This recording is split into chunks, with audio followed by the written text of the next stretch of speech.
Today we're looking at the poem Took the Children Away by Archie Roach.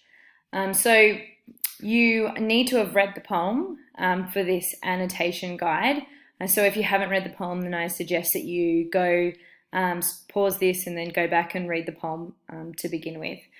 Okay, for those of you who have read the poem, we're going to read through it together and be looking at how we can annotate figurative language and imagery and also other important poetic techniques. Okay, so Archie Roach starts off the poem by saying, "This story is right, this story is true. I would not tell lies to you, like the promises they did not keep and how they fenced us in like sheep." Okay, so in our first stanza, that last line that I've highlighted there, they fenced us in like sheep. Here, Archie Roach is using a simile, like sheep, to describe how they treated the Indigenous children as a result of the stolen generation, how they took them away from their families and then how they treated them. What's important when you're looking at a simile is analysing, explaining why the simile is used, what the effect is. And it's really important here that Archie Roach has used the imagery and the simile of an animal, and also that simile of fencing in an animal. It really brings up connotations like we like to, people who fence in animals, they're in control. They're the ones in authority. They're the ones directing the sheep and telling them where to go. And so here, having that simile shows us that the white Australians were taking charge and authority over the Indigenous Australians, and they were fencing them in. They were taking away all their freedom. Fencing them in is an image of taking away freedom and being trapped.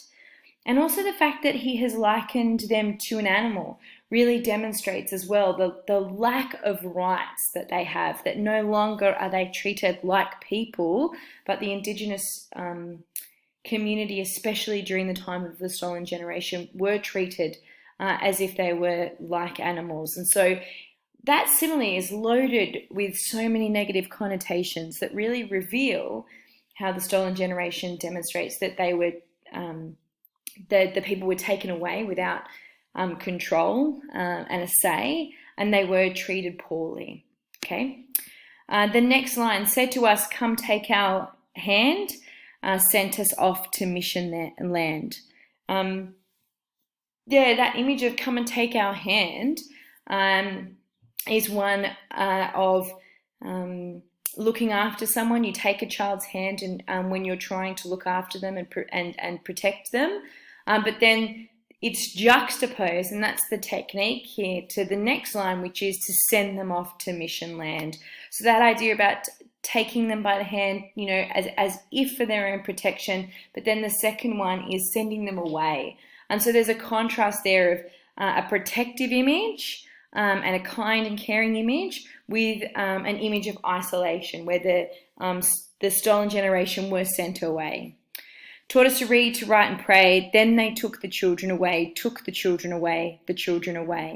Okay, repetition is obviously really important in a poem. And here the poem, the repetition of this key line and this refrain of taking the children away, which repeats the title as well, emphasizes the horrible nature of what happened here. It brings taking children away from their parents, brings with it so many connotations and so many feelings of sadness and grief. We know that children should not be taken away from their families. And so the repetition of that reinforces the horror of what happened to the stolen generation here. The next line, snatched from their mother's breast. Okay, they were not literally at their mother's breast. They weren't breastfeeding, or maybe some mothers were breastfeeding, but that moment that they were taken away wasn't necessarily when they were babies and, being brought close to their mother's chest at that time. So that then makes this a hyperbole. It's an exaggeration, and that's the technique. Now we need to look at what is the effect of that technique. Why have they, Why has Archie Roach used this image of being snatched away from a mother's embrace or from a mother's protection? And the answer to that is that it exaggerates and helps us to see this image of horror. No one should be taken away from their mother's embrace. We come to our mother for protection, for love, for that unconditional need to be protected, and they're being snatched away from that. So it brings up all of those connotations, the hyperbole there, of how horrible this would have been. Okay, said it's for the best, took them away. The welfare and the policeman said, you've got to understand, we'll give them what you can't give. Teach them how to really live. Teach them how to live, they said. Humiliated them instead. Okay, I want you to have a quick think. What technique is used in that line? We're going to take them away. We're going to teach them how to live, they said. Humiliated them instead. Now, I don't want all of you to jump to the conclusion that it's rhyme. I'm looking for something else, a technique I've already mentioned earlier on that is used here. So I want you to have a think. I'm giving you some thinking time.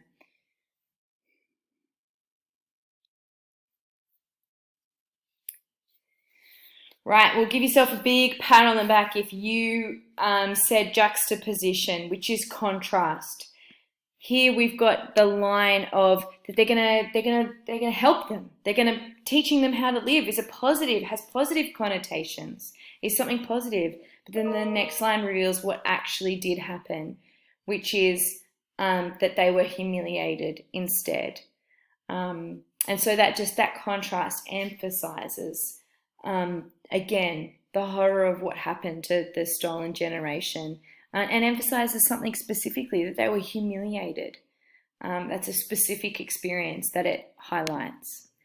Taught them that and taught them this and others taught them prejudice. You took the children away, breaking their mothers' hearts, tearing us all apart. I wanted you to look at the emotive language that is used here, breaking their mothers' hearts, and that's figurative. It's not literal that the mother's hearts are being broken from the inside, but it's an expression. It's a metaphorical expression to explain what the mothers were feeling and tearing us all apart. Again, that's an emotive language to demonstrate and to show an image of families being broken and families and the suffering and the grief that families must have been feeling at this time, to show us, Archie Roach is trying to show us the devastating effect of white Australia taking away children, taking them off to missionary schools, and tearing them away from their families. One day, a dark day on Farmingham, come and didn't give a damn. My mother cried, go, get their dad. I wanted to highlight this line because there is an important pronoun there. It's a possessive pronoun. That means my is you own it. And so this is actually Archie Roach owns this experience. This here, my mother, shows that this is his story. He's not writing about other people. I mean, he's writing about the collective experience of the stolen generation, but he's writing specifically from his own experience that he was taken away. And so we know what we're about to read in this stanza, which is just this paragraph that I'm highlighting now. Stanza is a paragraph in a poem, a section in a poem. This stanza shows that this is his personal experience, which adds credibility to the whole poem. My mother cried, go, get their dad. He came running, fighting, mad. Mother's tears were falling down. Dad shaped up and stood his ground. He said, you touch my kids and you fight me. And they took us from our family. Here, the direct speech, I just wanted to emphasize, of him quoting his father there, you touch my kids and you fight me. Again, we see the possessive pronoun of my kids. And so that linking of the father's kids and the mother having possession reinforces that these children were in a place of belonging. They were in a place of family, and they were taken away from that. And so it further emphasizes that devastation of what the stolen generation did, ripping apart families. And then here, they is used a lot to separate, they being the white Australians, separates them from the us and the our and the we and my, which is the Indigenous Australians. So, and from our family, that's an inclusive language. So it's separating the they over there, the people that were part of the stolen generation, to our family, and so showing the two sides to what happened here. They took us away, snatched from our mother's breast, said this was for the best, took us away. Told us what to do and say, told us all the white man's ways. Then they split us up again and gave us gifts to ease the pain, sent us off to foster homes. As we grew up, we felt alone. There we've got an example of a collective experience through the we, the inclusive language of we, yet that contrast again juxtaposes that last line, that last word in that line, alone. That they all experienced this, but they were sent off and they were forced to be alone. And that alone just reinforces the emotive language here that demonstrates the isolation that the stolen generation felt. And that's the effect of the technique. So as we grew up, we felt alone because we were acting white, yet feeling black. Okay, then there's another example of a technique that I've already mentioned. What is it? Have a think. They were acting white, but feeling black. What techniques used there? Have a think. Okay, again, give yourself a pat on the back if you said juxtaposition. It shows us the facade of what they were trying to achieve, that the Indigenous children would act white, but still they were feeling black. On the inside, they did not feel like they belonged. One sweet day, all the children came back. The children come back. The children come back. Back where their hearts grow strong. Back where they all belong. I just want to highlight the emotive language there and how it contrasts so much to the earlier stanzas of here, them feeling like they're back in their family, back where they belong.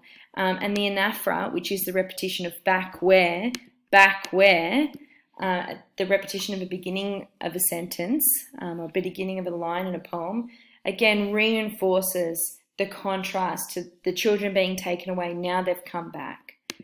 The children come back, said the children come back, the children come back. Back where they understand, back to their mother's land, the children come back. Back to their mother, back to their father, back to their sister, back to their brother, back to their people, back to their land. I just wanted to highlight the anaphora used and the repetition there to demonstrate that reconciliation, that finally one day they were allowed to go back. The stolen generation was, the white Australians stopped taking the children and they did realise what they did wrong. And so they allowed the children to go back to their people, which we get a sense of all the positive connotations there, that this image that we had earlier of a family being ripped apart is now being brought back together. Keep reading the poem and it says, all the children come back, the children come back. Yes, I came back. So that just ends on such a positive, triumphant note that Archie Roach, who we saw earlier in this stanza, his personal experience of being taken away and being part of this stolen generation, but he was reunited with his family. Through that, we see that personal pronoun, I. We know that this is his story. And for him, he was reunited with his family.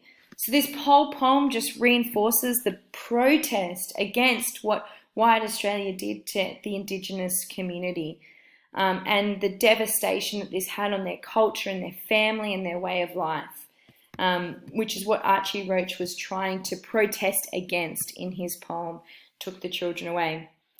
I hope that was helpful.